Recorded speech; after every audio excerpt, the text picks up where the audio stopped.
রাজধানীর মৌচাকে doctor Sirajul Islam medical college ও হাসপাতালের পার্কিংয়ে থাকা একটি প্রাইভেট কারের ভেতর থেকে দুই ব্যক্তির মরদেহ উদ্ধার করেছে পুলিশ। সোমবার দুপুর ১:৩০টার পর মরদেহ দুটি উদ্ধার করে রমনা থানা পুলিশ। ঢাকা মহানগর পুলিশের রমনা বিভাগের উপ পুলিশ কমিশনার মাসুদ আলম এই তথ্য নিশ্চিত করেছেন।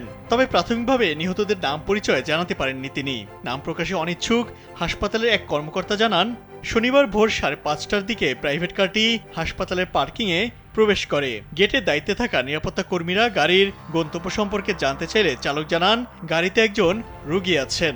এরপর গাড়িটি পার্কিংয়ে রাখা হয়।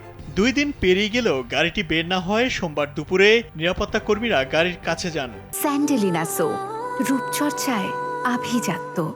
তখন ভেতর থেকে দুর্গন্ধ আসতে শুরু করে। জানালা উকি দিয়ে তারা দেখতে পান ভেতরে দুজন অচেতন অবস্থায় পড়ে আছেন। তৎক্ষণাৎ বিষয়টি হাসপাতাল কর্তৃপক্ষকে জানানো হয়। পরে খবর পেয়ে পুলিশ ঘটনাস্থলে আসে।